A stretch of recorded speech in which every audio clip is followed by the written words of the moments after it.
The holidays start here at Baker's with a variety of options to celebrate traditions old and new. You could do a classic herb roasted turkey or spice it up and make turkey tacos. Serve up a go-to shrimp cocktail or use Simple Truth wild-caught shrimp for your first Cajun risotto. Make creamy mac and cheese or a spinach artichoke fondue from our selection of Murray's cheese. No matter how you shop, Baker's has all the freshest ingredients to embrace all your holiday traditions. Baker's, fresh for everyone. Hi, my name is Richard Dix, and this is How Did That Happen? A podcast where I look at everyday things or events and try to figure out how they came to be. Every week I will research one topic, and by the end of the episode, I hope to truly have the answer to the question, how did that happen? Hello, and welcome to another episode of How Did That Happen? This week, I look at shoe size and find out there is more than meets the eye, or toe. Come along for the ride this week as I ask, shoe size, how did that happen? This all came about with an argument that I was having with someone when we were talking about shoe sizes, and I ignorantly spoke as if I knew about shoe sizes, and I'll tell you, as dumb as I sounded then, I'll tell you I'll sound just as dumb now, but I know more now. But I was saying that I just assumed that your shoe size was based off the inches of your foot. That's what I thought. That's what I honestly thought up until probably right before I started press record. I'm not because I started doing the research on this about a week ago, but this conversation I had was probably about 2 months ago. And the person looked at me like I told him that I thought, aliens lived in our house or something like that. It was just weird. And then and I looked into it and I realized that not only was I wrong, I was just like, the world of shoe sizes is just, it's vast. It is vast, to say the least. So that's where this came from, and that maybe and I think we even decided in that conversation, it's like this could totally be an episode because we're sitting here and we don't know how this works. So there's probably a percentage of people who are in the same boat as us. Yeah, we'll get right into it. I would say in the Roman Empire, feet were measured with barley corn, and one barley corn was said to be 1 inch. And the idea of an inch has changed over time. Most of these measurements being displayed by a human body part, which was inevitably, it varies in size. Meaning, back in the day, literally, you would measure things by your arms, like it's an arm's length, or like an inch. Like they said, it would be like the length of your knuckle across your knuckle. And if you look at everybody that has different sized hands, everybody's inches are different. And so, for a long time, people were trading and living and measuring with different. Nothing was standard. There was no standard. And this leads us to the composition of yards and perches, which was published somewhere between 1266 and 1303, and it kind of set the basis for measurement. It was a medieval statute that was not originally law, but became law over time. And with some of the things that they picked up, or some of the stuff we already talked about, with like the measuring of the thumb knuckle and stuff like that, and they kind of put that, they amassed basically a set of laws and statutes that kind of standardized measurements in the medieval time. And this caused some issues amongst traders, and anybody trying to confirm a measurement, because the statute said that an inch was now 3 barley grains. And this was also an issue because the barley grain or barley corn can come in all different shapes and sizes. It's not one. So the thing they're using to standardize their measurement isn't even standard itself. So when you have these traders who are saying, my barley corn, this is 3 barley corns. I'm giving you 3 barley corns length, but it's like it could be double the size of like your average barley corn, and so it's not the greatest system in the world, but it's progress. The length of a person's foot is commonly defined as the distance between 2 parallel lines that are perpendicular to the foot and in contact with the most prominent toe and the most prominent part of the heel. And of course, the left and right foot are a little different in length, and anybody who's actually tried shoes on before can attest to that. My left foot is a little bit bigger than my right, if anybody is wondering. And shoe sizes differ by all regions of the world. In 1324, King Edward of England signed a royal decree officially making barley corn a unit of measurement for shoe sizes. And like the English do, they just held on to that. This comes right after the publish of the composition of yards and perches, so it's like this is really when at that time they're really making a push to standardize all of this stuff, and like I said, it really holds true for as we see about the next 1,000 years. I think it's odd that that the whole barleycorn thing hung around for so long. I mean, we changed up so many things in life and modernize and advance. You still can trace the way that probably at least half the world measures their shoes to how people did it 2,000 years ago, before like televisions and cars and cell phones existed. It's just, you would think at some point you would switch it up. That blew my mind when you can really kind of trace it back. It's like, oh crap, because I never understood why. Because like I said, an example on YouTube, they said a 39 barleycorn shoe size is the equivalent to a size 13, in the UK, and it's like I've seen those shoe sizes before, and I'm just like, what are they doing? Like why does well, I mean, everybody's different. I'm not saying you have to do all the same like America, but it just does not. It doesn't seem to make any sense. And when you look at it, it's like, oh, because you guys are doing this. You guys never really reevaluated this. But in addition to all that, Americans start counting their shoe sizes at 1 instead of 0, which is another reason why American shoe sizes are larger than the UK. And I was today years old when I learned that. I honestly thought growing up that Americans just had bigger feet. No one explains that to you. I mean, I guess because it's out there to be read, but even as a kid in college, I'd look shoes up and be like, oh man, we must just have huge feet over here. Like everywhere you look, they were just a little bit bigger. But then you realize it's just that they started at a different number. Like what? Okay. In Asia, shoe size is measured as average foot length and width, but measured in millimeters, which is another reason why their shoe sizes look so big. In some parts of Europe, like Spain, France, and Germany, they use what is called Paris points, which sounds pretty cool. Paris points to size shoes, and a Paris point is the equivalent of 2/3 of a centimeter. The most prevalent system for measuring foot length is called the Mondo system, or the world system. Mondo just means world. This is measured in millimeters, and it is based on the average foot and width, is based on the average foot width and length, similar to what they use in Asia. This is commonly used for ski boots and military boots, and that explains why they always fit differently. If you've ever like gone from like, oh, well, I wear this size in sneakers, and you put on boots, and it's like it's not the same, But you eventually find the right fit. The FIA, the Footwear Industries of America, adds 1 to their scale when creating shoes for women, because they just like to make stuff messy, and that is why in some places a 10 in men's is an 11 in women's, or vice versa, because the shoe game is just ridiculous. Tips for finding the perfect size, for anybody out there who's going shoe shopping today, it's probably impossible to do that. Not shoe shopping, but to find that perfect size, due to all the sizing differences. But a tip is to walk around a little bit before trying on your shoes. This is because your feet expand and change throughout the day. So you get up in the morning and you're like, I'm gonna go shoe shopping at 9 a.m. right? And then later on that day or the next day, maybe you buy your shoes in that morning, and the next afternoon you put them on. You're like, these don't even fit right. It's like, oh, it's because you've been walking around all day, and your feet are now a little bit of a different size. So you would want to probably at least give yourself, I don't know, quarter mile, half mile, maybe, and to get some blood going, let them feet flatten out, and then go try shoes on then, and you get the perfect fit. You got it right here on HDTH.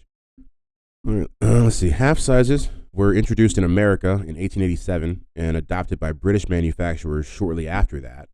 Before that, I thought this was funny. I forget where I read this, but it was just the way you treat people, man. But before that, manufacturers thought it would be a waste of time to make half sizes because people were just used to having either shoes that were a little too small or a little too big. It's like, why would we make it any better? They're used to it sucking, like, the first real shoe sizing tool we see emerge from the 20th century comes in the form of the Ritz stick, which was developed by Oliver Ritz Roller in 1914. The Ritz Roller. It's actually Ritz Waller, but it sounds cool when you can say Ritz Roller. It's hard to find information about this guy, but when I did find it, it came in droves. He did this with grant money from the U.S. Army because they wanted a way to standardize their shoes. He and his brother owned a shoe store in Jacksonville, Florida, in the early part of the 20th century, but his mind was always on inventing things. He was active in the innovation of automobiles as well. He was one of those guys that was always tinkering with things, and he created some early windshield wipers as well as rearview mirrors for trucks. And his Ritz stick is still in use today. It's which I honestly I did not know what it was until today myself. But you can buy one on Amazon right now, and some people swear by them from the articles that I've read because they are an inexpensive way to know your shoe size, your exact shoe size, which is important when everyone's shopping online these days. So that's what the article I read is like. You can get one on Amazon for like $20, maybe $25, and you can know like beyond a shadow of a doubt when you're putting in your shoe size. You're like, oh, this fits. Not me where I'm just like it's a 12. I hope it's a 12 in Europe. I hope it's a 12 in Asia. Whatever. And like no, like measure your foot, dude.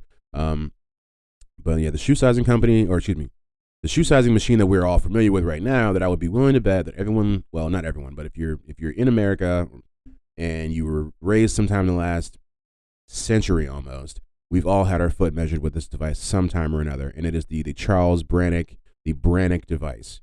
Not a great name. I just went with my last name and device, but he did this in 1925. His father owned a shoe store. He was improving on the Ritz stick, so it should be said, because the Ritz stick had been around for 10 years before that. So this guy's not like a super like genius innovator as much as he can punch some stuff up. But he noticed that the foot measurers at the time, they were only measuring by length and width, or they were only measuring by length and not width. And his device did both at the same time. And the military loved Brannock's device because before that they had a bunch of men wearing the wrong size shoes.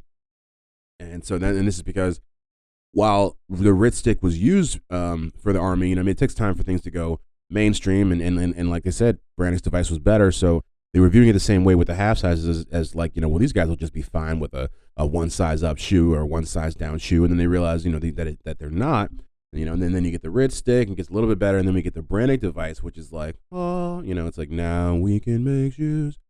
By World War II, the Brannock device was used by most of the armed forces, and despite the shoe store going out of business, because like I said, it was the father and son, they owned a shoe store. Evidently, it was not a great shoe store because it went out of business in 1981, but the Brannock shoe measuring device is still available now and is used all over the world. And it's like, you always know there's history to that stuff. You can go in a JCPenney's right now, if you can still find a JCPenney's, and you can sit down in there and there'll be a Brannock device sitting right at your feet. And like, you would never...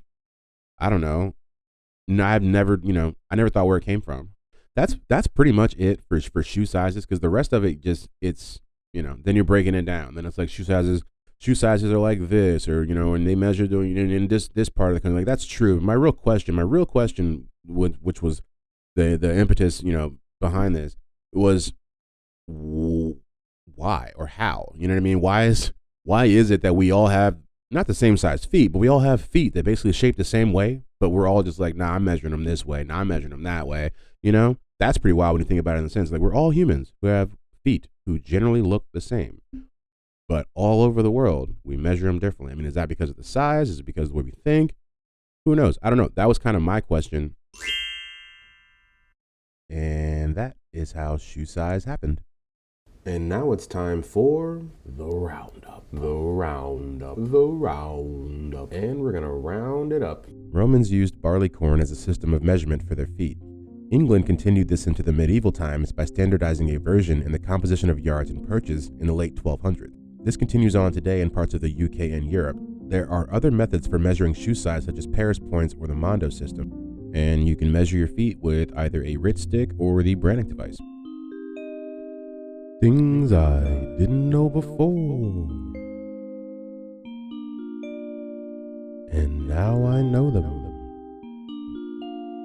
Never heard of these things. What are they? We are here now for the segment things I didn't know before, and the one thing that I really didn't know, which really blew my mind the most, I would really say, is that shoe sizes in the UK are just, I can't let it go. They're based off of like the Roman times. Like it's like, I know stuff in Europe is old, but it's like sometimes you got to change it up, man. That's just I didn't know that when I read that.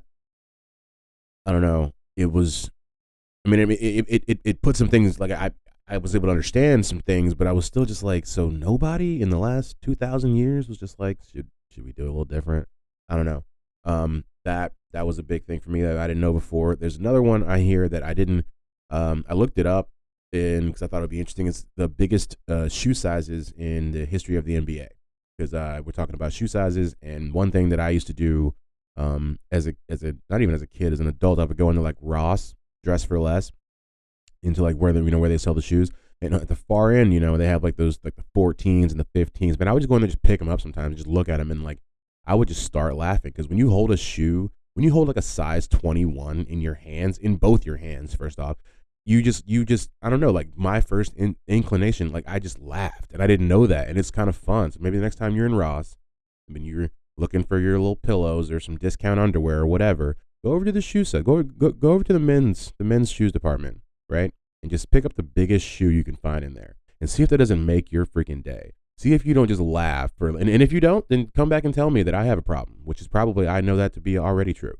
But that's something that I've done a lot, and I'm sharing it now with the world. But yeah, so biggest shoe sizes for the NBA in the history. Of course, it's basically a three-way tie, and you can guess one of them already. Shaq has one of the biggest shoe sizes in the history.